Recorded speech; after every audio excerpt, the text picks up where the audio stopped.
এই মাহফিলে আসার পেছনে আমার বিশেষ একটা আকর্ষণ কাজ করে। আকর্ষণ এটা না যে এই এলাকায় অমুক অমুক মানুষ আছে, আকর্ষণ এটা না এই মাদ্রাসার বিশাল বিল্ডিং আছে, বরং আমার সবচাইতে আকর্ষণ হলো এক উসিলায় পাকিস্তানি হুজুরের কিছুটা সোহবতের সুযোগ হবে। আমাদের বাংলাদেশের হালত হলো দাঁত থাকতে দাঁতের কদর বুঝে আসে না, কিন্তু দাঁত পড়ে গেলে আফসোসের শেষ থাকে না।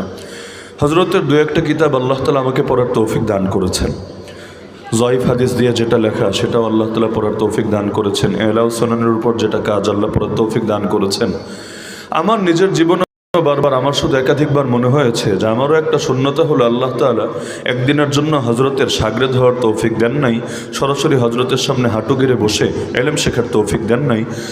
হ্যাঁ, দোয়া করি সর্বদা এটাই আল্লাহ তাআলা সামনে আছেন বলে বলছি এমন না, বরং সর্বদাই দোয়া এটাই আল্লাহ তাআলা হজরতকে বেশি থেকে বেশি নেক হায়াত দান করুন এবং আমাদেরকে তার এলেম থেকে বেশি উপকৃত হওয়ার তৌফিক দান করুন। তো খুতবার মধ্যে আমি কোরআন মাজিদের 28 নম্বর পারা সূরা তাহরিম, এই সূরা তাহরিম থেকে দুটো আয়াত তেলাওয়াত করেছি, আয়াত নম্বর 10 এবং আয়াত নম্বর 11। কোরআন মাজিদ খুললে 28 নম্বর পারা সর্বশেষ পৃষ্ঠায় দুটো আয়াত পেয়ে যাবেন। এই দুই আয়াতে আল্লাহ দুটো উদাহরণ তুলে ধরেছেন। একটা উদাহরণ হলো সমস্ত কাফেরদের জন্য, আর একটা উদাহরণ হলো পৃথিবীর সমস্ত ঈমানদারদের জন্য। কাফেরদের জন্য আমার আল্লাহ কি উদাহরণ দিলেন, আর ঈমানদারদের জন্য আমার আল্লাহ কি উদাহরণ দিলেন, আর এই উভয় উদাহরণ দিয়ে আমার আল্লাহ আমাদেরকে কি মেসেজ দিলেন, কি শিক্ষা দিলেন, এটাই হবে ইনশাআল্লাহ আমাদের আজকের আলোচ্য বিষয়। কারণ কোরআন মাজিদের প্রতিটা আয়াতই, প্রতিটা শব্দ বাক্যই এতটা গুরুত্বপূর্ণ, কোনো একটাকে বাদ দিয়েও হেদায়াত পূর্ণাঙ্গভাবে বোঝার চিন্তা করাটাও ভুল চিন্তা। যেমন বহুত মানুষ এমন আছে কোরআন থেকে নামাজের সবক তো নেয়, কিন্তু কোরআন থেকে জিহাদের সবক নিতে রাজি না। বহুত মানুষ এমন আছে কোরআন থেকে ব্যক্তি জীবনের সবক তো নেয়, কিন্তু কোরআন থেকে ইসলামী আইন কানুন, ইসলামী বিচার আচার, ইসলামী বিধান সংবিধান এগুলোর বিধান নিতে রাজি না। অথচ এই পুরো কোরআনের ব্যাপারেই আমার আল্লাহর মূল্যায়ন হলো যালিকাল কিতাবু লা রাইবা ফি হুদাল লিল মুত্তাকিন। এই পুরো কোরআনটা, পুরো কিতাবটাই সন্দেহের ঊর্ধ্বে এবং পুরো কিতাবটাই মুত্তাকিদের জন্য হেদায়াত। এমন না শুধু নামাজের আয়াত হেদায়াত, শুধু রোজার আয়াত হেদায়াত আর বাকি আয়াতগুলো হেদায়েত না, বরং বাস্তবতা এটা আলহামদুল আলিফ থেকে মিনাল জিন্নাতি ওয়ান নাসে সিন পর্যন্ত পুরোটাই হেদায়েত। কেউ যদি আংশিক ধরতে চায়, আংশিক ছাড়তে চায়, এই কোরআন দ্বারা সে হেদায়েত প্রাপ্ত হয় না, উল্টা দুনিয়ার বুকে লাঞ্ছিত হয়, আখিরাতের বুকে আযাব প্রাপ্ত হয়। আল্লাহ সূরা বাকারায় বলেন আফাতুমিনুনা বিবাদিল কিতাবি ওয়া তাকফুরুনা বিবাদ, তোমরা কি কোরআনের কিছু অংশের উপর ঈমান রাখো আর কিছু অংশ অবিশ্বাস করো? এমন যদি হয় ফামা জাযাউ মান ইয়াফআলু যালিকা মিনকুম, তোমাদের মধ্যে যারাই এটা করবে, যারাই করবে, সে আওয়ামী লীগের হোক, সে বিএনপির হোক, সে পৃথিবীর যে দলের হোক, সে বাংলাদেশের হোক, সে আমেরিকার হোক, সে সাদা হোক, সে কালো হোক, সে ধনী হোক, সে গরিব হোক, সে শ্বেতাঙ্গ হোক, সে কৃষ্ণাঙ্গ হোক, সে শিক্ষিত হোক, সে অশিক্ষিত হোক, যেই হোক, যদি তার বৈশিষ্ট্য হয় আংশিক অস্বীকার করে, আল্লাহ বলেন তার সাজা একটা না, সাজা হলো দুইটা। এক সাজা দুনিয়াতে, এক সাজা আখিরাতে। দুনিয়ার সাজা হলো ইল্লা খিজিউন ফিল হায়াতিদ দুনিয়া, দুনিয়ার বুকে লাঞ্ছিত হবেই হবে। কারণ ইজ্জতের মালিক কে? নরেন্দ্র মোদীর হাতে ইজ্জত নাই, ট্রাম্পের হাতে ইজ্জত নাই, ন্যাটোর হাতে ইজ্জত নাই, জাতিসংঘের হাতে ইজ্জত নাই, নেতানিয়াহুর হাতে ইজ্জত নাই। ইজ্জতের মালিক যিনি, তাকে নারাজ করে ইজ্জতের আশা করেও কোনো লাভ নাই। তাহলে আল্লাহ বললেন দুনিয়ার বুকেও লাঞ্ছিত হবেই হবে। শুধু তাই না, ওয়াউমাল কিয়ামাতি ইউরাদ্দুনা ইলা আশাদ্দিল আযাব, কিয়ামতের দিন তাদেরকে কঠিনতম আযাবের দিকে ঠেলে দেওয়া হবে। ওমাল্লাহু বিগাফিলিন আম্মা তা'মালুন, আরে বান্দা যাই করো না কেন ভাইবো না আল্লাহ তোমার কাজের ব্যাপারে গাফেল আছে। আমার আল্লাহ মোটেও উদাসীন নন, যা কিছু তোমরা করো সেটার ব্যাপারে। এজন্য 2 দিন পর পর এক একটা সুশীল বের হয়, কেউ এটা মানে তো ওটা মানে না, কেউ আবার ওটা মানে তো এটা মানে না। এমন কি এই না মানাটাকে সমাজের চোখে কোনো অপরাধী মনে করা হয় না। আমার আফসোসের জায়গা হলো এটা, একজন লোক রাষ্ট্রদ্রোহী হলে তার বিরুদ্ধে সবাই একাকার হয়ে যায়, অথচ একজন লোক আল্লাহদ্রোহী হয়ে গেলে তার বিরুদ্ধে লোক একত্রিত হয় না, উল্টা একদল সুশীল তার পক্ষে দাঁড়িয়ে যায়। দেখেন না আজকাল বাউলরা পর্যন্ত কি ফাইজলামি শুরু করে দিয়েছে। আবুল সরকার নামে 2 পয়সার বাউল, নাউযুবিল্লাহি মিন যালিক, আমার আল্লাহকে নিয়ে যে কটূক্তি করেছে, ইসলামী রাষ্ট্র ব্যবস্থা থাকলে তো এতক্ষণ আর কল্লাই বাকি থাকার কথা না। এমন নিকৃষ্ট শব্দ, যেই শব্দটারে আল্লাহ রাখেন, দুনিয়ার কোনো মানুষের সামনেও কোনো ভদ্রলোক উচ্চারণ করতে পারবে না, নকলে কুফর নাবাসত হিসাবে বলা যায়। তার বাক্য হলো এতটা নিকৃষ্ট, সে বলে সে নাকি আল্লাহর কথার গোয়াও পায় না, আগাও পায় না। এমনকি তার বাক্য হলো আল্লাহর কয় মুখ, আল্লাহর তো আমি মুখেরই আগামাথা বুঝি না, কোনটা তার মুখ আর কোনটা তার, এমন একটা শব্দ এটা আর আমার মুখে আনাই সম্ভব না। এই বাক্যটা বলেছে, বেয়াদবি করেছে সরাসরি কার সাথে? দরকার ছিল না অন্তত এই ব্যাপারে সমস্ত মুসলমান, অন্তত আর কাফের রাখেন, অন্তত সমস্ত মুসলমান ঐক্যবদ্ধ থাকবে যে আল্লাহর বিরুদ্ধে যারা বেয়াদবি করবে ওদেরকে বিচারের আওতায় আনতে হবেই হবে। যদিও এই সেকুলার আইন কি বিচার করবে, এই দেশের কোর্ট আর কি বিচার করবে? এই সেকুলার আইন দিয়ে আল্লাহর ইজ্জত আর কতটুকুই রক্ষা হবে, নবীর ইজ্জত আর কতটুকুই রক্ষা হবে? তারপরও যা ছিল অন্তত সেটার ব্যাপারে তো এক থাকা দরকার ছিল। অথচ এখন এসে বিভিন্ন নাস্তিকরা, সুশীলরা, বামরামরা, শাহবাগীরা, এমনকি দুদিন আগে গজিয়ে ওঠা কোনো রাজনৈতিক দলরা পর্যন্ত বলছে আরে একজন লোকের ভিন্ন মত থাকতেই পারে, তাই বলে হুজুররা তার বিরুদ্ধে উগ্রতা দেখাতে যাবে কোন দুঃখে? নাউযুবিল্লাহি মিন যালিক। আল্লাহরে গালি দেওয়া নাকি ভিন্ন মত? হ্যাঁ, ওর সংবিধানটা গালি দেওয়া ভিন্ন মত না, ওর নেতারে গালি দেওয়া ভিন্ন মত না, ওর দলকে গালি দেওয়া ভিন্ন মত না। ওই সবগুলোর ব্যাপারে সাজা হতেই হবে, না হলে ওরা চুপ করে বসে থাকবে না। খালি আমার আল্লাহকে গালি দেওয়া নাকি ভিন্ন মত, যার মনে চায় গালি দিবে, আর আমাদেরকে চুপ করে বসে থাকতে হবে। বিগত দিনে পলাতক নেত্রী সংসদ থেকে শুরু করে বিভিন্ন জায়গায় দাঁড়িয়ে পর্যন্ত বলতো আরে কে কাফের আর কে মুসলমান, এটা আল্লাহর উপর ছেড়ে দিলেই তো চলে। কাদিয়ানিরা কাফের, এটা নিয়ে হুজুরদের এত মাথা ঘামানোর কি আছে, এত আন্দোলন সংগ্রামের কি আছে? এই স্বাধীনতা 54 বছর পর্যন্ত একই স্লোগান দিতে হচ্ছে, নবীর পরে নবী নাই, সংসদে আইন চাই। এই কথাটা পর্যন্ত ওদেরকে বোঝানো যাচ্ছে না যে আল্লাহর নবীর ইজ্জত হেফাজতের দায়িত্ব না নিয়ে কেউ নিজেকে মুসলমানদের অভিভাবক ভাবার কোনো প্রশ্নই আসে না। তাহলে এমন হালত হয়েছে, কোরআনের কিছু মানতে রাজি তো কিছু মানতে রাজি না। ঢাকা শহরে এক মহিলা যে আগামী দিনে বিশেষ এক দলের এমপি হওয়ার স্বপ্ন দেখছে, সে পর্যন্ত প্রকাশ্যে বলেছে, সকলে জানেন ইসলামে পুরুষের জন্য যে একাধিক বিয়ের বিধান আছে এটা সে মানে না। নাউযুবিল্লাহি মিন যালিক। অথচ বেঈমান হতে ইসলামের সব অস্বীকার করা লাগে না, মুসলমান হতে সব মানা লাগে, সব, কোনো সন্দেহ নাই। ঈমান মানেই হলো তাসদীকুন নবী সাল্লাল্লাহু আলাইহি ওয়াসাল্লাম ফীমা উলিমা মাজিউহু বিহি যরুরাতান ইজমালান ফীমা উলিমা ইজমালান ওয়া তাফসীলান ফীমা উলিমা তাফসীলান। ঈমান আনার জন্য আল্লাহ নবী যত আদর্শ নিয়ে এসেছেন আমাদের মাঝে, যেগুলো সুনিশ্চিতভাবে আমাদের জানা আছে এটা আল্লাহর নবীর আদর্শ, এটা দ্বীনের অংশ, এই সবগুলো বিষয়ের উপর ঈমান রাখতে হবে। যেটা অস্পষ্টভাবে জেনেছে এটার উপর অস্পষ্টভাবে, যেমন তাকদীর নিয়ে বেশি কিছু জানি না, তো যদ্দূর জানি ওইটাই আমাদের কোভাবে ঈমান রাখতে হবে। আর যেটা বিস্তারিতভাবে জানি সেটার উপর বিস্তারিত ঈমান রাখতে হবে। তো কুফর কারে বলে? কুফর মানে সব অস্বীকার করা লাগবে তা না। আল কুফরু হুয়া আদামুল ঈমান, আল কুফরু হুয়া আদামুল ঈমান আম্মা মিন শানিহি আল ঈমানু বিহি। যেই জিনিসের উপর ঈমান আনতে হয় এরকম কোন জিনিসের উপর, কোন একটা জিনিসের উপরও কেউ যদি ঈমান না আনে এটাই যথেষ্ট, তার নাম কাফেরের তালিকায় ওঠেননি। সারা জীবন একবার মেসওয়াক না করলে কি সমস্যা? কবিরা গুনাহ হবে? সারা জীবনে একবারও যদি মেসওয়াক না করি, কেউ বলতে পারবেন কবিরা গুনাহ হবে? হ্যাঁ, এটা বলতে পারবেন নবী সুন্নাতের আমল হয় নাই, তার মধ্যে একটু ত্রুটি আছে, কিন্তু এই ফতোয়া কেউ দেবে না যে সে কবিরা গুনাহে লিপ্ত, সে ফাসেক, এই ফতোয়া দেবে না। তো কেউ যদি ইসলামে সব মানে সব, কিন্তু বলে মেসওয়াক যে ইসলামের বিধান আমি এটা মানি না, এটা তো জঙ্গলিপনা। আধুনিক যুগে এসে ওই পশুদের মতো বনের থেকে নিয়ে ডালতে হবে, এটা তো এক ধরনের জঙ্গলিপনা। একথা যদি বলে বেঈমান হতে আর দ্বিতীয় কিছু লাগবে না। নাউযুবিল্লাহ, এমন এক জামানে এসেছি বড় বড় নেতারা পর্যন্ত এখন প্রকাশ্যে বলে আমরা শরীয়তের আইনই মানি না। ওই একটা দুইটা আর তিনটা চারটা না, শরীয়তের আইনে মানি না। আরে ভাই তুমি কে? তুমি মানার কে আর না মানার কে? যদি বলো আমি আল্লাহর গোলাম, গোলামের আবার চাওয়া আর না চাওয়ার কোনো অপশন আছে নাকি?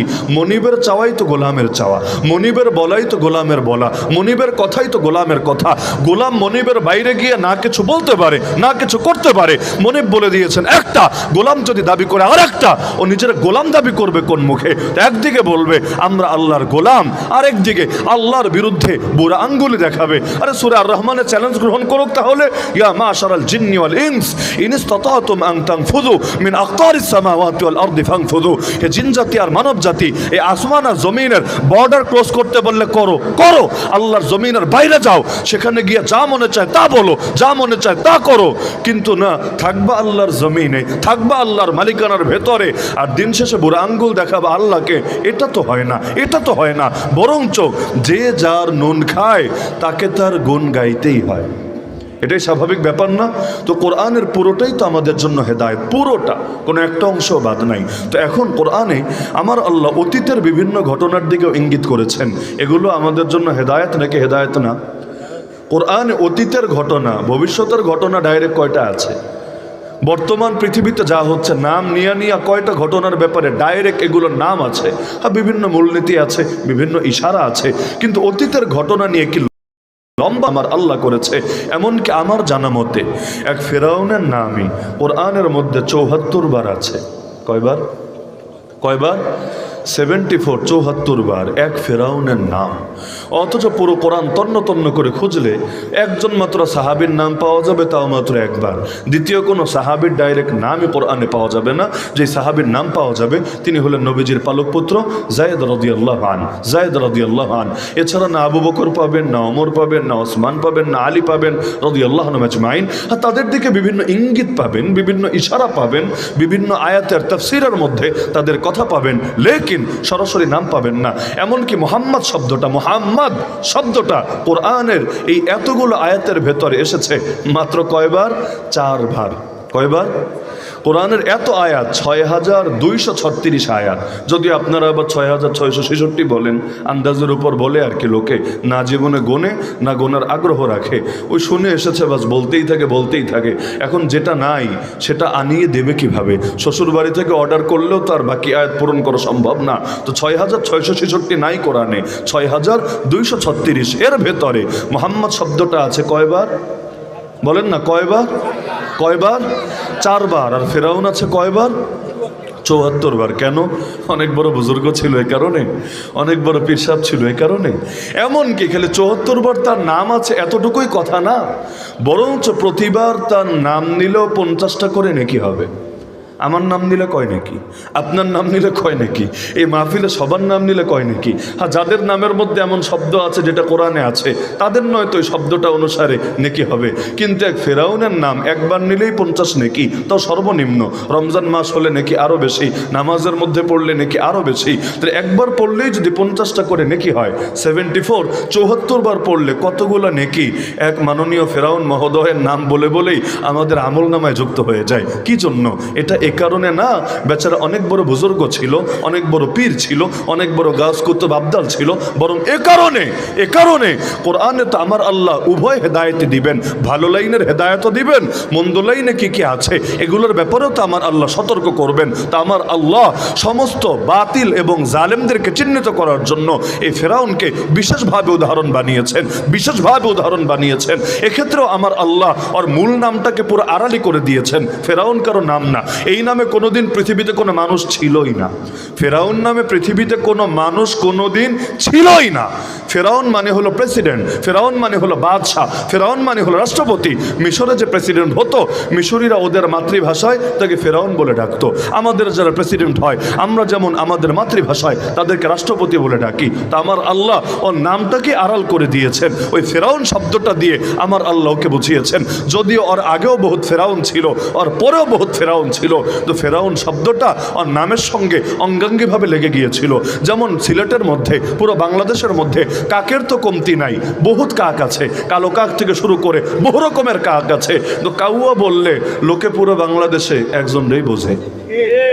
এগুলো যায় কখনো একটা শব্দ একজনের সাথে এমন অঙ্গাঙ্গিভাবে লেগে যায় যে ওই শব্দ বললে লাজেম মালজুমের মতো লোক তাকেই বোঝে, তার কথাটাই সকলের জেহেনের ভেতরে আসে। তো এই ফেরাউনের কথা আমার আল্লাহ এই কারণেই বেশি বেশি আলোচনা করেছেন যে বান্দা এটাকে জাস্ট অতীতের গল্প হিসাবে শিখবে না, অতীতের গল্প হিসাবে বুঝবে না, বরং এখান থেকে আগামী দিনের হেদায়েত নিবে, আগামী দিনের গাইডলাইন নিবে, আগামী দিনের নির্দেশনা নিবে। কিভাবে?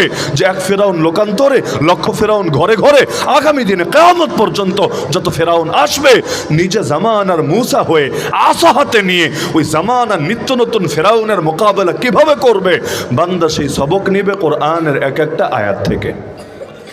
তাহলে এবার আসি সূরা তাহরিমের মধ্যে যে 10 এবং 11 নম্বর আয়াতে আমার আল্লাহ অতীতের কি দিয়ে উদাহরণ দিলেন, আর এখানে আমাদের জন্য কি বার্তা আছে। আল্লাহ প্রথম আয়াতে উদাহরণ দিচ্ছেন কাফেরদেরকে, দরাবাল্লাহু মাসালাল লিল্লাযিনা কাফারু। আরে দুনিয়ায় যত কাফের আছো, যারা কুফরকে অবলম্বন করেছো, তোমাদের জন্য আমি আল্লাহ দৃষ্টান্ত হিসাবে উপস্থাপন করছি দুইজন নারীকে। এক নম্বর নারী হলো ইমরাআতা নূহ আলাইহিস সালামের স্ত্রী। 2 নম্বর নারী হলো ইমরাআতা লূত আলাইহিস সালামের স্ত্রী, নবীর স্ত্রী। জানো তো কথা না, নবীর স্ত্রী হওয়া কি কম সৌভাগ্যের কথা? আমার রাসূলের স্ত্রী যারা, তাদের চাইতে পৃথিবীতে দামি নারী কে আছে? উম্মাহাতুল মুমিনিন যারা, দুনিয়ার জীবনেও নবীর সঙ্গিনী, জান্নাতেও নবীজির সঙ্গিনী। কি মাকাম, কি শান আল্লাহ তাদেরকে দিয়েছেন। এই নবীজির সোহবত পেয়ে পেয়েই তো আম্মাজান আয়েশা রাদিয়াল্লাহু আনহা নারী হয়েও, এমনকি অল্প বয়স্কা নারী হয়েও, নবীর ওফাতের সময় যার বয়স মাত্র 18, কিন্তু এই নারীকে পর্যন্ত এই সোহবতের বরকতে আমার আল্লাহ এত এলেম দিয়েছেন। ওমরের মতো জালিলুশ শান সাহাবী, জান্নাতে সুসংবাদপ্রাপ্ত সাহাবী, খলিফাতুল মুসলিমিন, তিনি পর্যন্ত কখনো ফতোয়া জানার জন্য সংবাদ পাঠিয়ে দিতেন আম্মাজান আয়েশা রাদিয়াল্লাহু আনহার কাছে। তাহলে কি ইলম আল্লাহ সেই মহিয়সী নারীকে দান করেছেন। তো নবীর এক মুহূর্তে সোহবত পাওয়া তো ভাই জানো তো কথা না। এজন্য দুনিয়া সব অলিকেও যদি এক পাল্লায় উঠানো হয়, নবীর সোহবত পাওয়া কোনো একজন সাহাবীর পায়ের ধুলার সমানও হতে পারে না। কারণ ইবাদত তো বহুত করতে পারবে, ইলম তো বহুত শিখতে পারবে, সেই চোখ কোথায় পাবে যেই চোখ নবীকে দেখেছে? সেই হাত কোথায় পাবে যেই হাত নবীর খেদমত করার সৌভাগ্য অর্জন করেছে? প্রশ্নই তো আসে না। এজন্য আব্দুল্লাহ বিন মুবারক রহমতুল্লাহ আলাইহি হানাফি মাযহাবের প্রখ্যাত ইমাম, শুধু ফিকফতোয়ার ইমাম না, হাদিসেরও ইমাম, যার সূত্রে হাদিস সহিহ বুখারীর মধ্যেও আছে। তাকে একজন প্রশ্ন করল, হযরত আপনি বলেন তো আমির মুআবিয়া রাদিয়াল্লাহু আনহু বেশি উত্তম নাকি ওমর বিন আব্দুল আজিজ রহমতুল্লাহ আলাইহি বেশি উত্তম? প্রশ্ন করার কারণ তো বুঝতেই পারছেন। কারণ আমির মুআবিয়া রাদিয়াল্লাহু আনহুকে নিয়ে কোনো ভণ্ড, কোনো ভ্রান্ত বিতর্ক তোলে।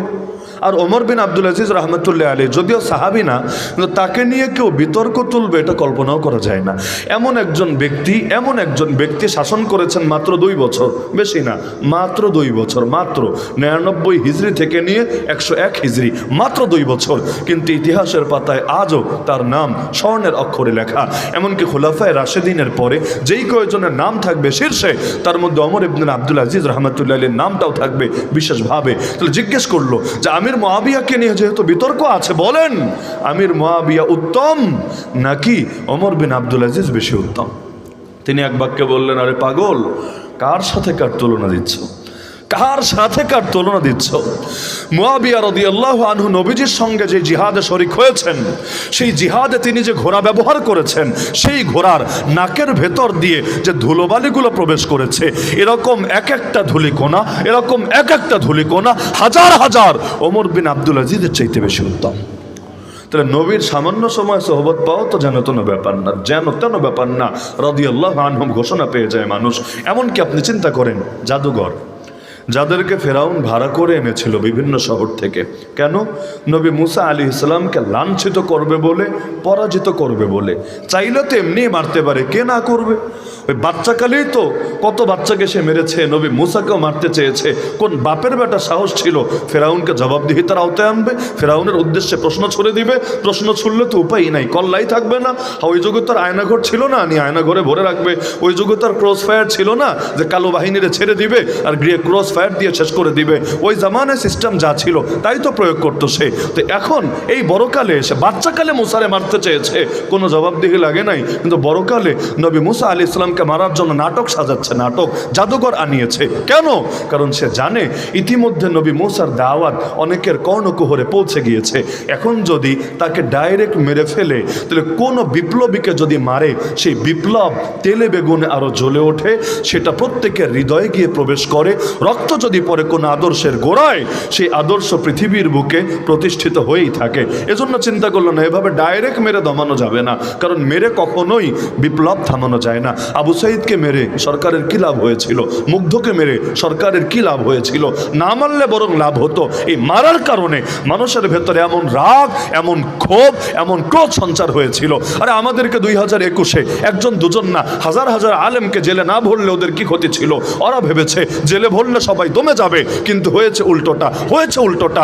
এমনকি আজকের বাংলাদেশে পর্যন্ত আলেমদের মধ্যে যে বৈপ্লবিক পরিবর্তন দেখা যাচ্ছে, এমনকি অনেক উদারতাও দেখা যাচ্ছে, এর পেছনেও সবচাইতে বড় অবদান ছিল সেই জেলখানার। কারণ পাশাপাশি বেডে থাকতে থাকতে একজন আরেকজনকে খাবার বেড়ে দিতে দিতে, একজন আরেকজনের অসুস্থতায় খেদমত করতে করতে দিলগুলো এমনভাবে জুড়ে গিয়েছে, এখন দলমত নির্বিশেষে সবাই ঐক্যবদ্ধ হয়ে একসঙ্গে জালেমের বিরুদ্ধে লড়তেও শিখে গেছে। তোরা তো উপকার করে দিয়েছে, অপকার না। তো এই জন্য ফেরাউনও জানে, যত যাই হোক রাজনীতিবিদ তো, আর রাজনীতিবিদদের মাথায় এত কাঁচা হয় না, ওদের বুদ্ধি এত কম হয় না। তো ও বুঝেছে এভাবে মারলে কাজ হবে না, জাদুঘর এনেছে। কেন? নবী মুসাকে যদি হারাতে পারে সবাই টের পেয়ে যাবে নবী মুসা আসলে নবী না। কারণ নবী যদি হয় কোনো নবী জাদুঘরের কাছে হারার প্রশ্নই আসে না। এজন্য জাদুঘর আনালো, ঘটনা সবাই জানেন। এরপর জাদুঘররা নবী মুসা আলী ইসলামের মুআজিজা দেখে ঈমান নিয়ে আসলো। মাত্র ঈমান এনেছে। এখনো ইবাদত বন্দেগীও তো তেমন কিছু করতে পারে নাই, খালি ঈমান এনেছে, নবীজির সামান্য সোহবত পেয়েছে, নবীর নেক নজর পেয়েছে, ব্যাস। ফিরআউন তাদেরকে হুমকি দিতে শুরু করলো, আমানতুম বিহি ক্বাবলা আন আযানা লাকুম। এত বড় সাহস তোদের, আমি অনুমতি দেওয়ার আগে ঈমান আনলি? এটা বলছে না কেন ঈমান আনলি, কোরআনের বাক্য খেয়াল করেন। ফেরাউন এটা বলে নাই ঈমান কেন আনলি, এটা প্রশ্ন না। ফেরাউনের প্রশ্ন হলো আমানতুম বিহি ক্বাবলা আন আযানা লাকুম, আমি অনুমতি দেওয়ার আগে ঈমান আনলি? পার্থক্য বোঝেন? ফেরাউনের নীতি হলো বর্তমান সেকুলার সরকারদের নীতি। সেটা হলো আমরা বলবো না ইসলাম মাইনো না, কিন্তু আমরা বলবো ইসলাম ততটুকু মানবা যতটুকুর অনুমতি আমরা দিয়েছি। যেটার অনুমতি দেব না সেটা আল্লাহ বলুক, নবী বলুক, সাহাবিরা করুক, কোরআনে থাকুক আর বুখারীতে থাকুক আর কুতুবে সিত্তায় থাকুক আর যে কোনো বিশুদ্ধ বর্ণনায় থাকুক না, খবরদার সেটা মানতে পারবা না। এজন্য তোমাদের নামাজের অনুমতি দিলাম, নামাজ মানতে পারবা, জিহাদের অনুমতি দেই নাই। জিহাদ শব্দ উচ্চারণ করলেও জেলে যাবা, এই ব্যাপারে কোনো ছাড়াছাড়ি নাই। এটাই তো বাস্তবতা। ওই যে আগে বলেছি না, ফেরাউনের গল্প আল্লাহ এত কেন শোনান? এজন্য না ফেরাউন অতীত, বরং এ কারণে ফেরাউন ভবিষ্যৎ, ফেরাউন বর্তমান। এই ফেরাউনি চরিত্র কিয়ামত পর্যন্ত থাকবে বলেই আমার আল্লাহ আলোচনা করেছেন। তো এবার বলল ঈমান আনলি আমি অনুমতি দেওয়ার আগে, এবার আমি তোদেরকে এমন সাজা দেব, এমন সাজা। কি সাজা? উল্টা দিক থেকে তোদের হাত পা কেটে দিব। উল্টা দিক বোঝেন?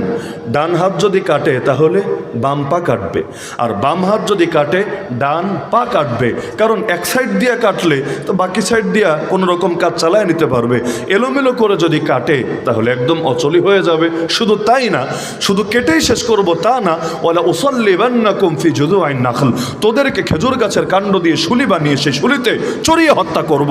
ওয়ালা তা'লামুন্না আইয়ুনা আশাদ্দু আযাবা ওয়া আবকা, শীঘ্রই তোরা টের পাবি, হারে হারে টের পাবি, অবশ্যই তোরা জানতে পারবি যে আমাদের মধ্যে, আমাদের মানে আমি আর তোরা নতুন যে রবের উপর ঈমান আনলি, এই দুইজনের মধ্যে কঠিন শাস্তি কে দিতে পারে আর কে বেশি টিকে থাকে, শীঘ্রই তোরা টের পাবি, শীঘ্রই। এই কথা শোনার পরে ফেরাউনের জাদুঘররা দরকার ছিল না ভয় পাবে? আমরাই তো ভাই ভয় পাওয়া যায়। হুমকি শুনলে ভয় লাগে না? ধমকি শুনলে অনেকে দমে যায় না? এটাই তো বাস্তবতা। কিন্তু ফেরাউনের জাদুঘররা যারা মুসলিম, পুরনো মুসলিম না, বহু চিল্লা দিয়েছে এমন না, কোনো পীর সাহেবের কাছে বহুদিন মেহনত করেছে এমনও না, মাদ্রাসায় 2-4 বছর ক্লাস করেছে না তাও না, অনেক নামাজ রোজা হজ যাকাত করেছে না, কিছুই না, নতুন মুসলমান মাত্র।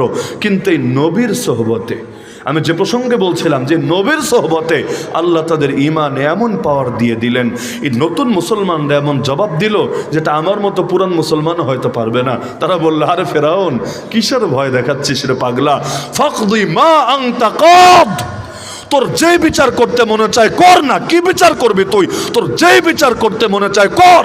ইন্নামা তাকদি হাদিহিল হায়াতাদ দুনিয়া, তুই তো খালি দুনিয়ার বিচার করতে পারবি, আখিরাতে তো আর তোর কোনো গুন্ডামি চলবে না, আখিরাতে তো তোর কোনো মাস্তানি চলবে না। আরে কিয়ামতের দিন আল্লাহ নিজেই তো প্রশ্ন করবেন, লিমানিল মুলকুল ইয়াউম, আজকের রাজত্ব কার? কে আছিস? আজকে রাজত্ব করবে, আয় না সামনে আয়, আরো সে বসে রাজত্ব কর। কোনো মানুষের সাহস হবে না এক কদম সামনে যাবে, অবশেষে আমার আল্লাহ নিজেই জবাব দিবেন, লিল্লাহিল ওয়াহিদিল কাহার, আজকের রাজত্ব একমাত্র পরাক্রমশালী আল্লাহ।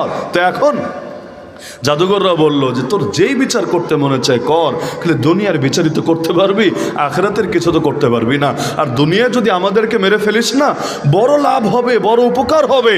সারা জীবন বহু পাপ করেছি, দিলে বড় ভয় আল্লাহকে মাফ করবে।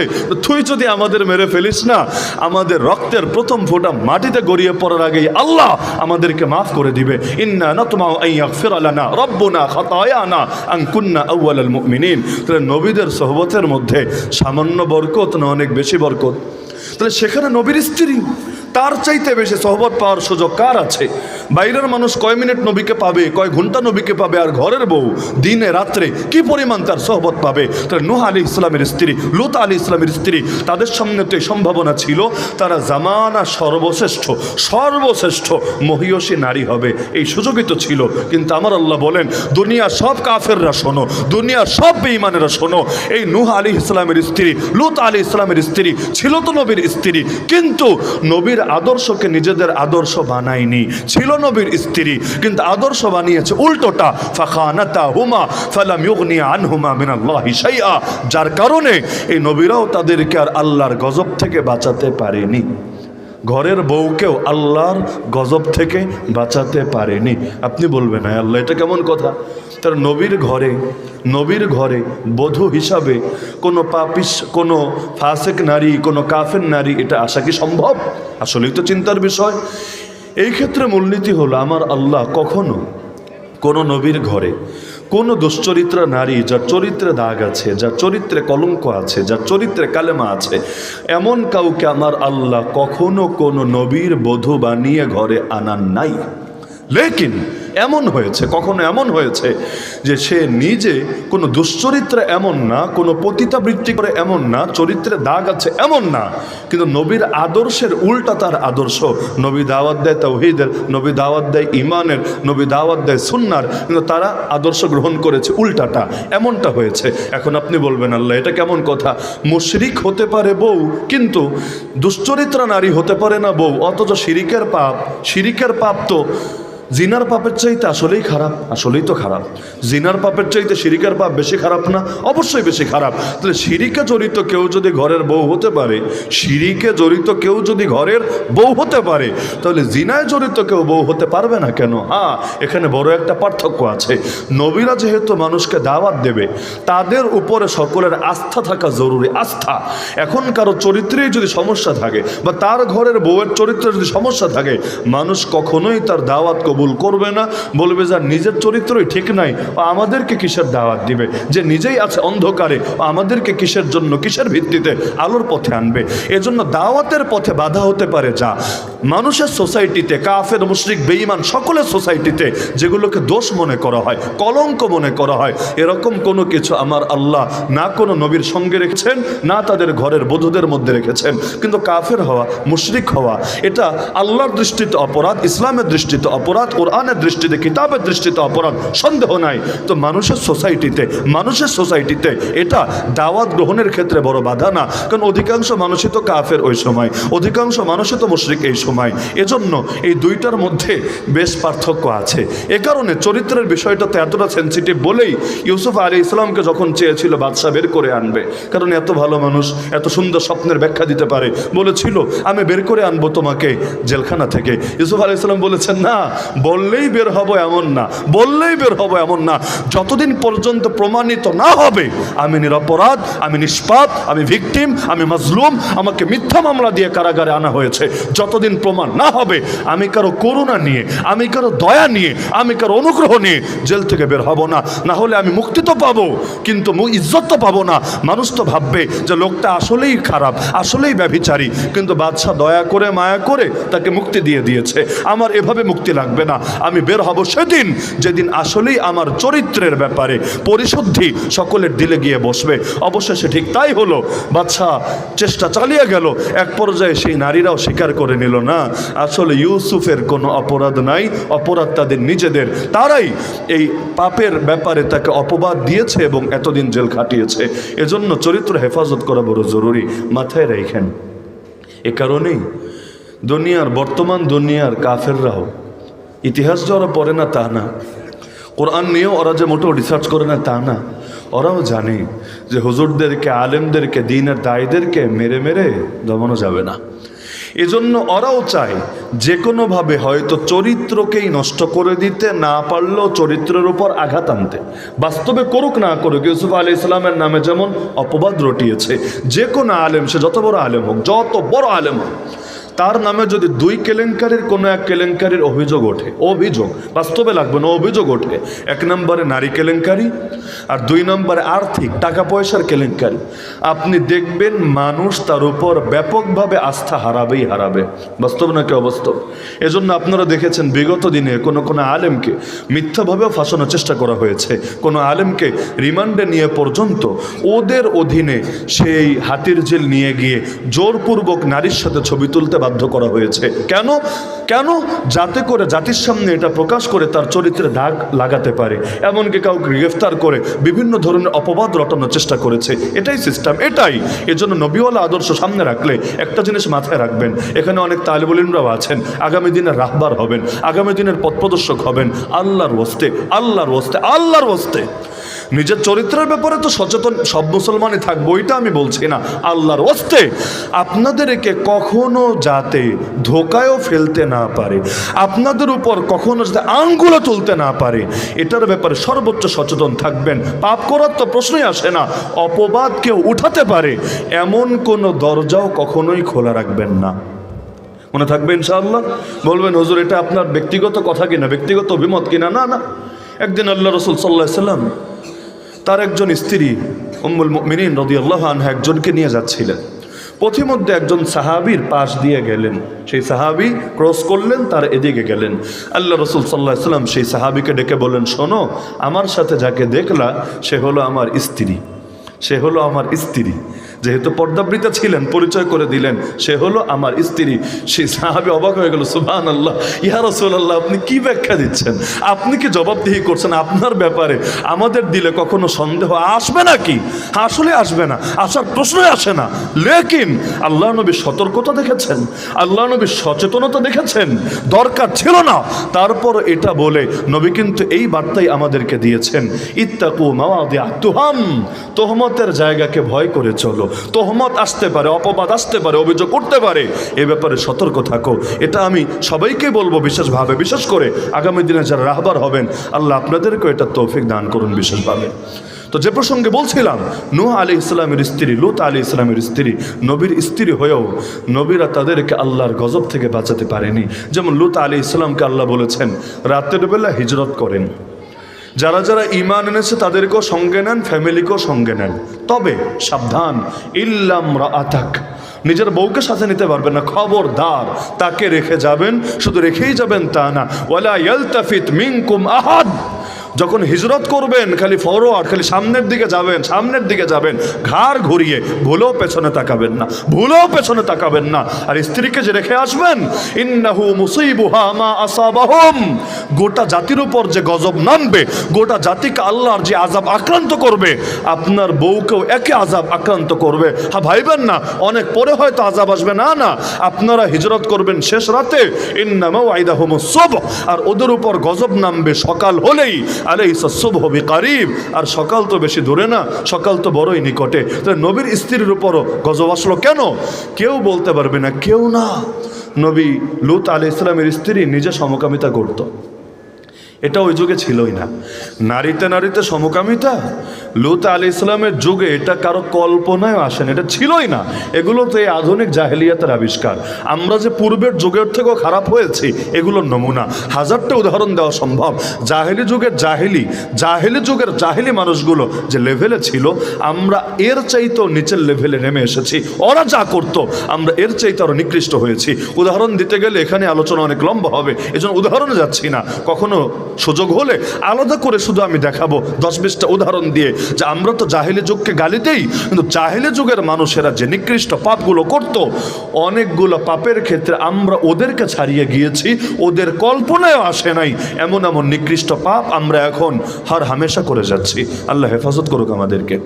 এই যে টুকটাক ভূমিকম্প আসে না, লোকে তো ভয় পায়, ভয় তো পাওয়ারই কথা। কিয়ামতের একটা আলামত সহিহ বুখারীতে আছে, লা তাকুমু সাআ হাত্তা ইউকবাদাল ইলম ওয়া তাকসুরাজ জালাজিল। কিয়ামত হবে না যতদিন না ইলম উঠিয়ে নেওয়া হবে এবং ভূমিকম্প বৃদ্ধি পাবে। 31 ঘন্টায় 4টা ভূমিকম্প হয়েছে, এখানে বসে টের পাবেন না। আমরা যারা ওই সময় ঢাকায় ছিলাম, আমি যেই রুমে যেই খাটের উপর মাথা রেখে ঘুমাই, আমার মাথার পাশের দেয়ালটা ওই দিন চিরে গেছে, ভেঙে পড়ে নাই, চিরে গেছে। এখনও কখনো যাওয়ার সুযোগ হলে আমি দেখাই দিব, এখনো পর্যন্ত দেয়ালটা চেরা অবস্থায় আছে। অধিকাংশ মানুষের তো একসিলায় তওবার তৌফিকও হয়ে গিয়েছে, কিন্তু বাস্তবতা কি দেখেন, ভূমিকম্প গেল কয়দিন হয়েছে, ইতিমধ্যে দেশ তো আর পাপ মুক্ত হয়ে গেছে, তাই না? আর কোনো পাপ তো হচ্ছে না, দেশে সবাই হাসান বসরি হয়ে গেছে আলহামদুলিল্লাহ, তাই না? না, ওই যতক্ষণ বিপদ চলে ওই জাহেলি যুগের মুশরিকগুলোর মতো যখন সমুদ্রে যেত আর ঝড়ের কবলে পড়তো, সব বাদ, দেবদেবীর নাম মনে আসতো না, দাউল্লাহ মুখলিসিনা লাহুদ্দিন, খাটিয়ে দিলে আল্লাহরে ডাকতে শুরু করে দিত। কিন্তু যখনই মুক্তি পেত আর মনে থাকতো না, ইদা হুম ইউশরিকুন, তখন শিরিকে জড়ায় যেত। মানুষ বিপদে পড়লে এক রূপ থাকে, ক্ষমতায় গেলে আরেক রূপ চলে আসে। আল্লাহ আমাদেরকে দুই রূপ থেকে হেফাজত করুন। লূত আলাইহিস সালামের স্ত্রী নিজে সমকামী ছিল না, কিন্তু যারা সমকামিতা করত তিনি তাদেরকে তথ্য দিয়ে সহযোগিতা করতেন, সাপোর্ট করতেন। এমনকি নবীর ঘরে যে ফেরেশতা এসেছিল বালকের রূপ ধরে, চেহারায় দাড়িটারিও নাই, একদম সেই রকম সুন্দর, এই খবর এলাকার এই ফাজিলগুলো জানলো কিভাবে? এই তথ্য তো নবীর স্ত্রী পাচার করে দিয়েছিলেন তাদের কাছে। আপনি চিন্তা করেন, আবু লাহাব বেয়াদবি করলো নবীর সাথে, আল্লাহ কোরআনে বলে দিলেন আবু লাহাবও যাবে জাহান্নামে, ওর বউও যাবে জাহান্নামে। বেয়াদবি করলো আবু লাহাব, ওর বউয়ের নাম আসলো কি কারণে? শুধু এ কারণে না যে ঘরের বউ বটে, বরং এ কারণে আবু লাহাব যে বেয়াদবি করত এর পেছনে তার বউয়ের শেল্টারও ছিল, সাপোর্টও ছিল। এমনকি চান্স পেলে বউ নিজেও পিছে থাকতো না। যেমন সূরা লাহাব নাজিল হওয়ার পর পাথর নিয়ে চলে গিয়েছিল আমার নবীর মাথা ফাটায় দিবে। কেন? কারণ কোরআনের মধ্যে ওর নাম আসলো কেন, ওর জামের নাম আসলো কেন? ওরা তো আরবি জানে, এজন্য খুশি হতে পারে নাই। বাংলাদেশে তো আবার কোরআন শরীফে নাম দেখলেই পাবলিক মহা খুশি। এজন্য ওই একজন তার মেয়ের নাম রেখেছে তুকাদ্দিবান। ভাই এই নাম কিভাবে রাখলা? আরে সূরা আর রহমানে আল্লাহ বলেছেন একবার না এতবার ফাবি আই আলাই রাব্বিকুমা তুকাদ্দিবান। আল্লাহ কি খারাপ কথা বলে? কোরআন শরীফে যেহেতু আছে ভালোই হবে, নাম রেখে দিয়েছে তুকাদ্দিবান। তো এখন ওরা তো আরবি জানতো, ওরা বুঝেছে যে আবু লাহাবের প্রশংসা হয় নাই, নিন্দা হয়েছে। তাব্বাত ইয়াদা আবি লাহাবি ওয়া তাব, চলে এসেছে নবীর মাথা ফাটাবে বলে। তা আবু লাহাবকে আল্লাহ জাহান্নামী বললেন, আর বউকেও জাহান্নামী বললেন। কেন? কারণ যারা নিজেরা অপরাধী, ওরা অপরাধী হওয়ার সুযোগই পায় যখন পেছন থেকে অন্যরা ইন্ধন দেয়, শেল্টার দেয়, সাপোর্ট দেয়। বিগত দিনে আমাদের উপর যে জুলুম হয়েছে, পেছন থেকে ওই দাদার ঘরের দাদাগুলা যদি সাপোর্ট না দিত ওদেরকে, ইন্ধন না দিত ওদেরকে, এমনকি অফিসাররা তো বলেছে হুজুর আপনার নামের তালিকা আমরা বানাই না, আমরা না, ওই স্বরাষ্ট্র মন্ত্রণালয়ের কাগজে এখন আছে আমাদের কাছে। এটা তো একদম ওপার থেকে এসেছে, কিছুই আর করার নাই, কোনো ইস্যু নাই। প্রয়োজনে মামলা আমাদের আবিষ্কার করতে হবে, কিন্তু গ্রেফতার করতে হবে, এটা উপরের আদেশ, কিচ্ছু আমাদের করার নাই। কারণ নরেন্দ্র মোদীর ইজ্জতে আঘাত হয়েছে। বিগত দিনে আমাদের নেত্রীর বাপের মূর্তির উপর আঘাত হয়েছে, এটা সমস্যা নাই, এতে কোনো হুজুর দড়ি নাই। কিন্তু নেত্রীর বাপের চাইতেও নেত্রীর অমুকের দাম আর কি বেশি, তো এই জন্য তার ইজ্জতে যেহেতু হুজুরের আঘাত এনেছে, এই বছর আর কারো রক্ষা নাই, আপনাদের সবাইকে নিয়ে জেলে ভরা হবে। তাহলে এরকম ইন্ধনদাতা যারা হয় তাদেরও এই পাপের দায় কাঁধে চলে আসে। এখান থেকে আমি একটা বার্তা দিই আপনাদেরকে, এখানে যারা আছেন সবাই তো আর চাইলে আল্লাহর দ্বীনের মুজাহিদ হতে পারবেন না, সম্ভব না। কেউ হয়তো অনেক অসুস্থ, শরীর আর চলেই না, কেউ হয়তো এত বৃদ্ধ হয়ে গিয়েছেন, এখন আর আপনাকে ময়দানে নামা এই বয়সে হয়তো সম্ভবই না। লেকিন মনে রাখবেন, পানি ছাড়া মাছ কিন্তু চলতে পারে না, পারে নাকি? পানি ছাড়া মাছ চলতে পারে না। তো বিপ্লবী যারা, মর্দে মুজাহিদ যারা, তারা তো মাছ হয়েছে আলহামদুলিল্লাহ। আপনি অন্তত পানি হন ইনশাআল্লাহ। আপনার খেদমতে, আপনার নুসরতে, আপনার সহযোগিতায় তারা যদি আল্লাহর জমিনে দ্বীনের কিছু খেদমত করতে পারে, তাদের সহযোগিতার বরকতে আল্লাহ জান্নাতও আপনাদেরকে মিলিয়ে দিবেন তাদের সাথে।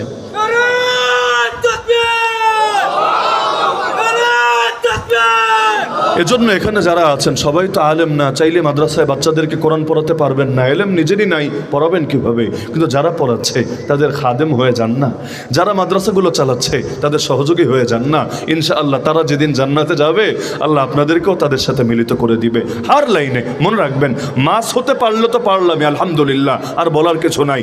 মাস যদি হতে না পারেন অন্তত পানি হয়েন, অন্তত পানি হয়েন, বাধা হবেন না, হকের পথে বাধা হবেন না। যার যতটুকু সামর্থ্য আছে হকের সহযোগিতা করবেন। এজন্যই তো এখন বলা হয় যে জিহাদের মাধ্যম আছে 44টা। মানে এই বর্তমান পৃথিবীতে কেউ জিহাদ থেকে বসে থাকার সুযোগ নেই, কেউ না। আপনি এইভাবে পারবেন না তো ওইভাবে পারবেন, ওইভাবে পারবেন না তো ওইভাবে পারবেন। এটা নিয়ে বলতে চাইলে অন্তত 1 ঘন্টা লাগবে যে 44টা মাধ্যম কি, যার মাধ্যমে আপনি দ্বীনের খেদমত করতে পারবেন। সুতরাং একজনও নিজেকে অক্ষম ভাববেন না, আমরা সবাই সক্ষম। আল্লাহ সাধ্যের বাইরে বোঝা চাপিয়ে দেন না, তো যতটুকু সাধ্যে আছে এটার ব্যাপারে আমার আল্লাহ ছাড়ও দেন না। এক ইতিহাসে পড়েছিলাম, আমি জানি না ইতিহাসটা বর্ণনা সূত্র শক্তিশালী না দুর্বল, হজরতের সামনে কথা বলতে আমাকে চিন্তা করে কথা বলতে হয়। ইমাম মুহাম্মদ রহমতুল্লাহ আলাইহিকে জিজ্ঞেস করা হয়েছিল, আপনি তো কখনো জিহাদে গেলেন না? তিনি বললেন, না, আমিও তো জিহাদের খেদমত আঞ্জাম দিয়েছি। কিভাবে? আরে তুমি কি আমার আসিয়ারুল কাবির পড়ো নাই? তুমি কি আমার আসিয়ারুল সগীর পড়ো নাই? হ্যাঁ, আসলেই আল্লাহর বান্দা নিজে একা ময়দানে গিয়ে সশরীরে লড়াই করলে যতটুকু দ্বীনের ফায়দা হতো এর চাইতে 1000 গুণ বেশি ফায়দা তার কলম দিয়ে করে গিয়েছে।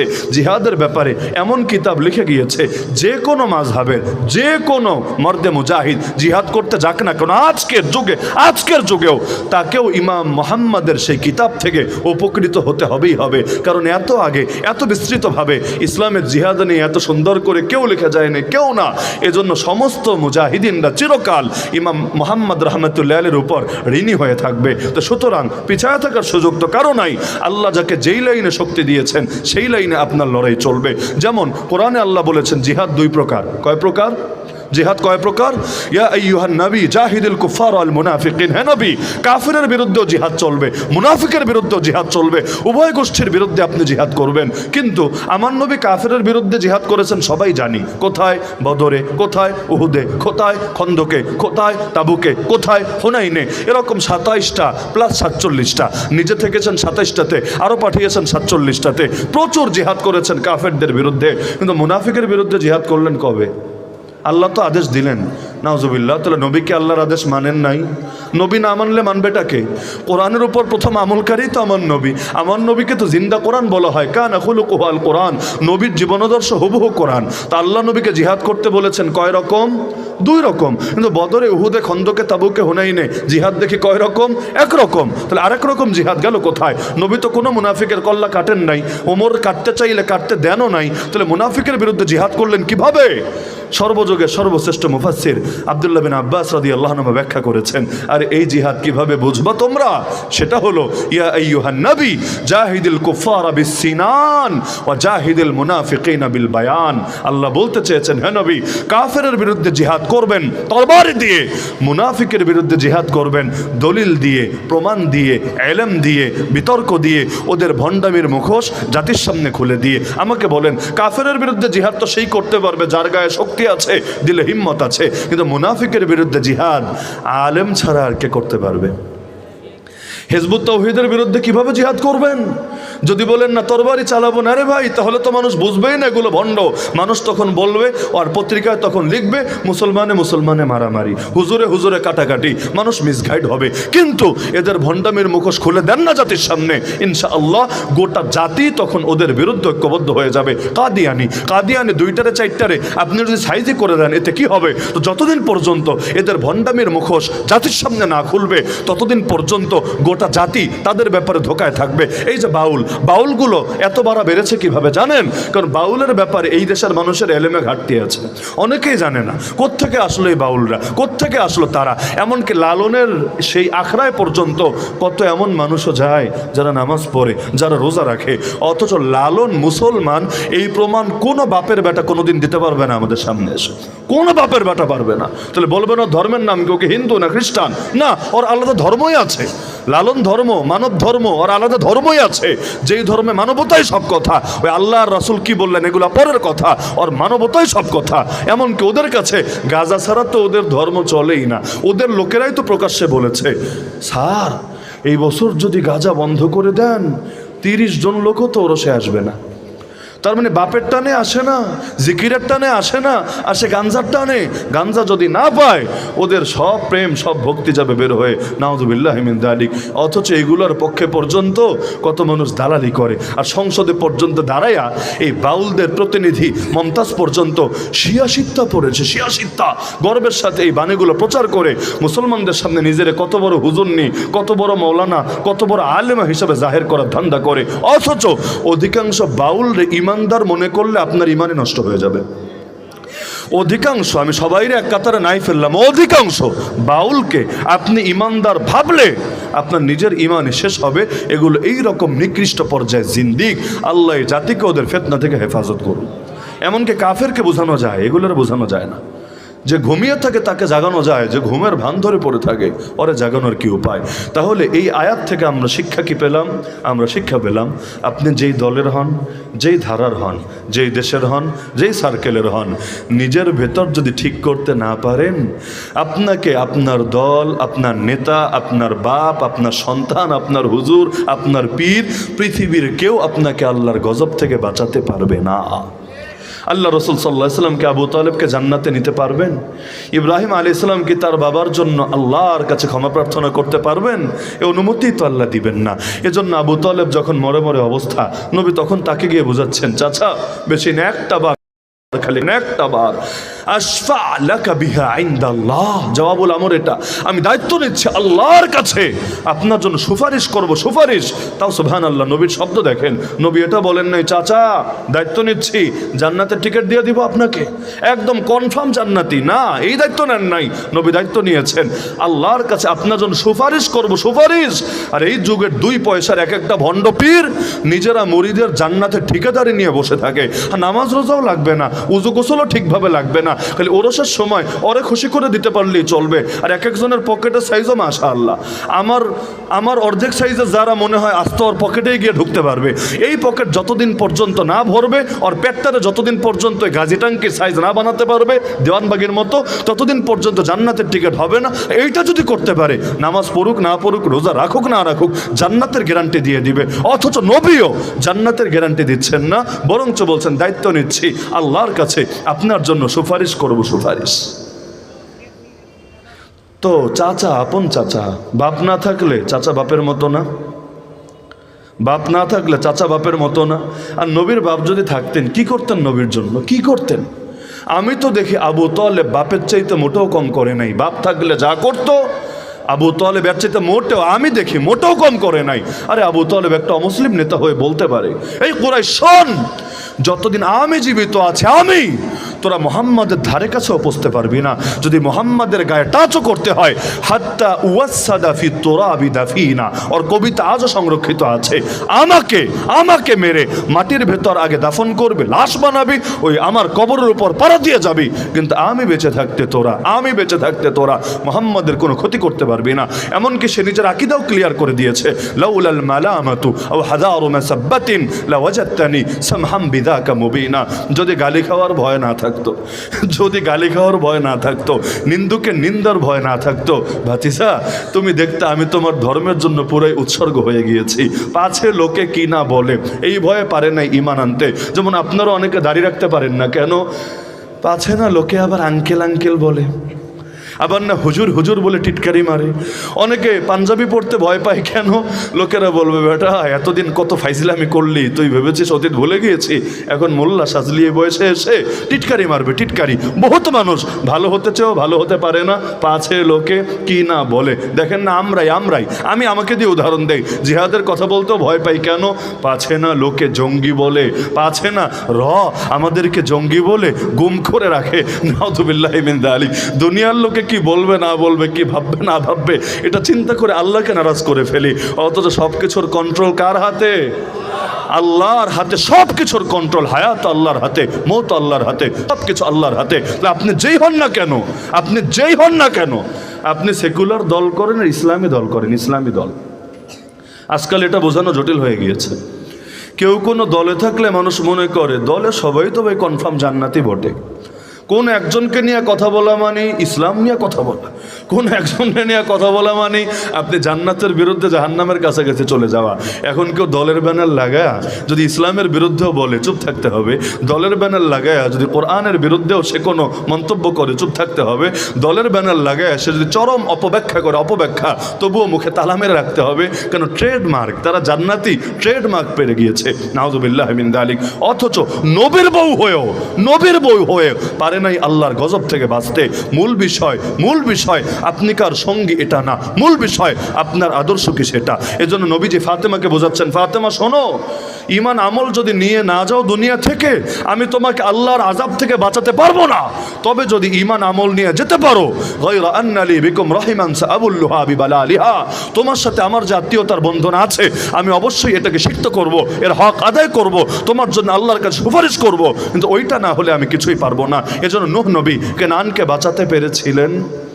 নবীর ডাইরেক্ট পুত্র, ডাইরেক্ট। ব্রিটেনের রানী যখন মারা যায়, বেশি বছর তো হয় নাই, মনে হয় 3-4 বছর হবে। ব্রিটেনের রানী যখন মারা যায়, পশ্চিমা বিশ্বের কোনো পত্রিকায় এটাও লেখালেখি হয়েছে সে নাকি আল্লাহর নবীর এত নাম্বার বংশধর। গর্বের সাথে, যে যদিও নিজে খ্রিস্টান বা নিজে যা হয় হোক, কিন্তু নবী মুহাম্মদুর রাসূলুল্লাহ সাল্লাল্লাহু আলাইহি ওয়াসাল্লামের বংশধর। আর এই নিউজ দেখে আমাদের এক শ্রেণীর মূর্খ বাঙালি, হুজুগে বাঙালি, মাশাআল্লাহ, মারহাবা, সুবহানাল্লাহ, আলহামদুলিল্লাহ, মানে খুশি যে কই রাখবে যে নবীর একজন বংশধর পাওয়া গিয়েছে, ব্রিটেনের রানী হয়ে গিয়েছে, নাউযুবিল্লাহ। আরে কয় নাম্বার বংশধরের কথা তুমি বলবা? কেনান তো নূহ আলাইহিস সালামের ডাইরেক্ট পুত্র, নাতিও তো না। হাসান হোসেন তো আমার নবীর নাতি, কেনান তো নাতিও না, ডাইরেক্ট পুত্র, ডাইরেক্ট। কিন্তু এই পুত্রকেও আহলে বাইত বলে পরিচয় আমার আল্লাহ দিলেন না। যখন পুত্র ধ্বংস হলো, নবী বললেন, হে আল্লাহ, বাপ হিসাবে কষ্ট তো লাগবে, কার না লাগবে? চোখের সামনে যদি নিজের টাগরা জোয়ান সন্তানটাকে মরে যেতে দেখে, কোন বাপের কষ্ট না লাগবে? অতীত স্মৃতি মনে না পড়বে? একটা বাচ্চা একদিনেই বড় হয় না, জন্ম হয়ে বড় হয় না, তিলে তিলে একটা বাবা কি কষ্ট করে করে তাকে এই পর্যায়ে আনে। চোখের সামনে এভাবে একটা প্রাণ ঝরে যাচ্ছে, কষ্ট তো লাগবেই। বলল, আয় আল্লাহ, ইন্নাবনি মিন আহলি, আপনি তো বলেছিলেন আমার আহালকে বাঁচাবেন, আমার আহালকে বাঁচাবেন। আল্লাহ, আমার পুত্র তো অবশ্যই আমার আহাল, আমার পুত্র তো অবশ্যই আমার আহাল। আরে পুত্র আহাল না হলে আহাল হবেটাকে? পুত্রই যদি আপনার আহাল না হয়, আহাল হবেটাকে? ওয়া ইন্না ওয়াদাকাল হক, আল্লাহ আপনার ওয়াদা সত্য, আপনার ওয়াদা নিয়ে আমি সন্দেহ করি না, আপনার ওয়াদার ব্যাপারে আমি মোটেও সংশয় রাখি না। কিন্তু আল্লাহ, আমার বুঝে আসছে না। ওয়া আনতা আহকামুল হাকিমিন, আপনি তো সব বিচারকের সেরা বিচারক, আপনার বিচারে ভুলও থাকবে না। কিন্তু আল্লাহ, আমার বুঝে আসছে না, আমার চোখের সামনে আমার ছেলেটা এভাবে শেষ হয়ে গেল, এভাবে শেষ হয়ে গেল। শেষ পর্যন্ত চেয়েছিলেন বাঁচাবেন, কোনো চেষ্টায় কমতি করেন নাই। বারবার বলছিলেন, ছেলে আমার নৌকায় ওঠো, ছেলে আমার তুমি নৌজানে আরোহণ করো। তো ছেলেকে বোঝাতেই পারছিলেন না। ছেলে বলছিল, আরে তোমাদের মোল্লার গোষ্ঠীকে নিয়ে আর পারা গেল না, তোমরা বিজ্ঞানও বোঝো না, তোমরা ফিলোসফিও বোঝো না, তোমাদের সেকেলে মাথায় আধুনিক চিন্তা আসেই না। আরে নৌকায় উঠলে কি হবে? ঢেউ আসলে সবার আগে তো নৌকায় ডুববে, ঢেউ আসলে সবার আগে নৌকায় তো ডুববে। সাআউই ইলা জাবালি ইয়াসিমুনি মিনাল মা, আমি নৌকায় উঠবো না তোমাদের মোল্লাদের মতো, তোমাদের মাথায় তো বুদ্ধি কম এজন্য নৌকায় উঠেছো, আমার মাথায় তো বুদ্ধি বেশি এজন্য আমি পাহাড়ে উঠবো, পাহাড়ের আশ্রয় নিব, পাহাড়ই আমাকে বাঁচাবে পানির হাত থেকে। নাউজুবিল্লাহ, বাঁচানেওয়ালা কে? আর কেনান বলছে, ওরে বাঁচাবে কে? পাহাড়, পাহাড়, পাহাড় বাঁচাবে ওকে। কারণ ওর মাথায় এটাই মনে হয়েছে, ওই এখনকার শাহবাগীদের মাথায় যেমন মনে হয়, ওদের বস্তা পচা নীতি দিয়েই মনে হয় দেশ উন্নত হবে, ওদের বস্তা পচা নীতি দিয়েই মনে হয় দারিদ্র বিমোচন হবে, ওদের বস্তা পচা নীতি দিয়েই মনে হয় এই দেশে জনগণের বৈষম্য দূর হবে। অথচ আল্লাহর জাতে পাকের কসম, ইসলাম ছাড়া এই জাতির কোনো মুক্তি নাই, শরিয়া ছাড়া এই জাতির কোনো শান্তি নাই, খেলাফা ছাড়া এই জাতির উত্তরণের কোনো পথই নাই।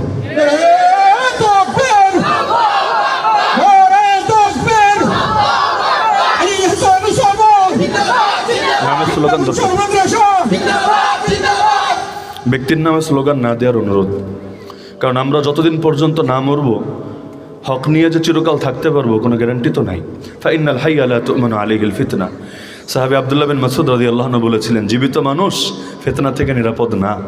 সুতরাং ব্যক্তিকে প্রমোট দেওয়ার দরকার নেই। আমি কে এটা বড় কথা না, আমি কি বলছি এটাই মুখ্য কথা, ওইটারই মাথায় রাখেন। ব্যক্তিকে এত উপরে ওঠানোর দরকার নাই যে কখন আল্লাহ না করুক, আল্লাহ না করুক, আমরা যদি হক থেকে সরে যাই আপনি আমাদের সাথে সরে যাবেন। আলহামদুলিল্লাহ, আমি আমার সারা জীবন একটা চেষ্টাই করেছি, একটা চেষ্টাই, আমার যাতে কোনো অন্ধ অনুসারী তৈরি না হয়। আমি চেষ্টা করেছি এবং আমি মনে করি এক্ষেত্রে আলহামদুলিল্লাহ আমি সফল। আমার যাতে একটা অন্ধ অনুসারীও তৈরি না হয়, বরঞ্চ মহাব্বত হবে আল্লাহর জন্য, ঘৃণাও হবে আল্লাহর জন্য। যতদিন আল্লাহর পথে থাকবো, প্রয়োজনে আমার জন্য জান কোরবান করবে, সেটা আল্লাহকে রাজি করার জন্য, আমি না। আর যদি আমি হক থেকে সরে যাই, প্রয়োজনে আমার বিরুদ্ধে অবস্থান নেবে, সেটাও আমি কে এটার জন্য না, বরং আল্লাহকে রাজি করার জন্য।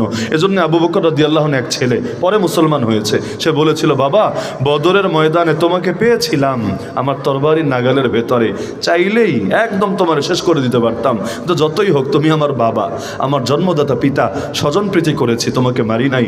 আবু বকর রাদিয়াল্লাহু আনহু বলেছিলেন, ছেলে আমার, তোর কপাল ভালো রে, আমি যদি তোকে আমার তরবারির রেঞ্জের ভেতর পেয়ে যেতাম, নিজের তরবারির আঘাতে তোর মাথাকেই দেহ থেকে আলাদা করে ফেলতাম।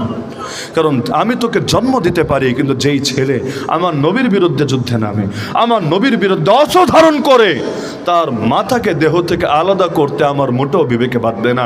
এজন্য 70 জন বন্দী হয়ে বদর যুদ্ধ থেকে যখন এসেছিল মুসলমানদের হাতে, আল্লাহ রসুল তাদেরকে মদিনায় আনলেন। সাহাবীদেরকে বললেন, আরে কি করা যায়, শাস্তি কি দেওয়া যায় বলো তো, ওদের বিরুদ্ধে অ্যাকশনে যাব না ছাড় দিব না মুক্ত করব, কি করব, পরামর্শ দাও তো। ওমর দাঁড়িয়ে বলেন, ইয়া রাসূলুল্লাহ, সবগুলোর কল্লা ফালাইয়া দেন, তবে যার কাছের আত্মীয় যে তারে তার কল্লা ফালানোর দায়িত্বটা দেন। মানে একজন জল্লাদ সবাইরে সাইজ করবে তা না, এরপর নাম সহ বলেছেন, ও হলো আমার আত্মীয়, আমার অনুমতি দেন ওর কল্লা ফালাবো, অমুকের আত্মীয় অমুক অনুমতি দেন, সে যাতে ওর কল্লা ফালায়। মানে কাছের মানুষকে নিজে হাতে সাহায্য করবে, কেন, যাতে আল্লাহর জন্যই যে মুসলমানের মহব্বত হয়, আল্লাহর জন্যই ঘৃণা হয়, এটা যাতে মুসলমানের সামনে স্পষ্ট থাকে।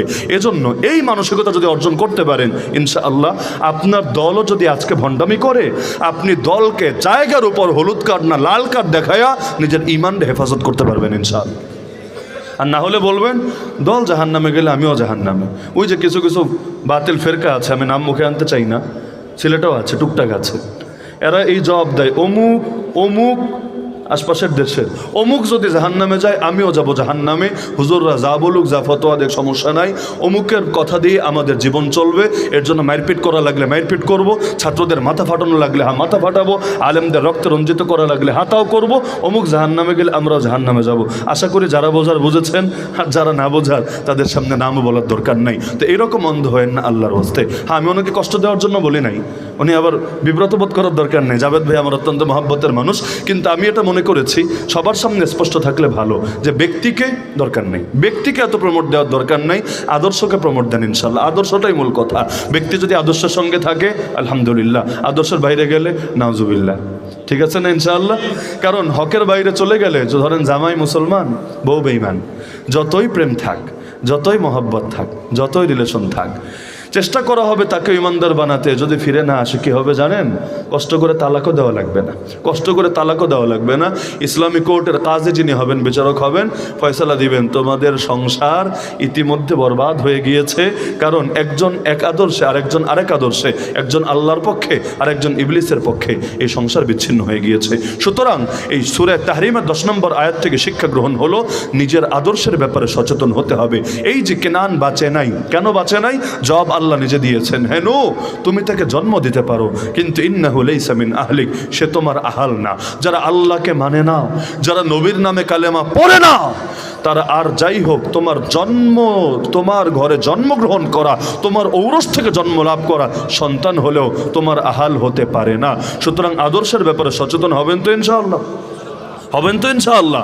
এই কথাগুলো এই যুগে এজন্য বুঝিয়ে বলা লাগে। অনেকে আছে বিভিন্ন দল টল করে, কিন্তু এই মানুষগুলো কখনো কোরআনের অপব্যাখ্যা করে ফেললেও তার দল তার ব্যাপারে নীরব থাকে, আর অন্যরা প্রতিবাদ করতে গেলে উল্টা ওই লোকরে ইসলামের দুশ্মন বলে চিত্রিত করার চেষ্টা করা হয়ে থাকে, নাউজুবিল্লাহ। তাহলে এই আয়াতের ব্যাখ্যা কি হবে রে ভাই, নবীর কাছে থেকে নবীর সঙ্গী হয়েও কেউ যদি গোমরা হতে পারে, আর নবী যদি তাদেরকে আল্লাহর গজব থেকে বাঁচাতে না পারে, তাহলে কিসের দল, কিসের সার্কেল, কিসের ধারা? পৃথিবীতে যে কোনো ব্যক্তি হক থেকে যদি সরে যায়, তার বিরুদ্ধে অবস্থান নেওয়া তার আশপাশের মানুষদের ইমানের দায়িত্ব হয়ে যাবে। তাহলে এই উদাহরণ দিলেন কাফেরদের জন্য, পরবর্তী আয়াতে আল্লাহ ইমানদারদের জন্য একটা উদাহরণ দিলেন।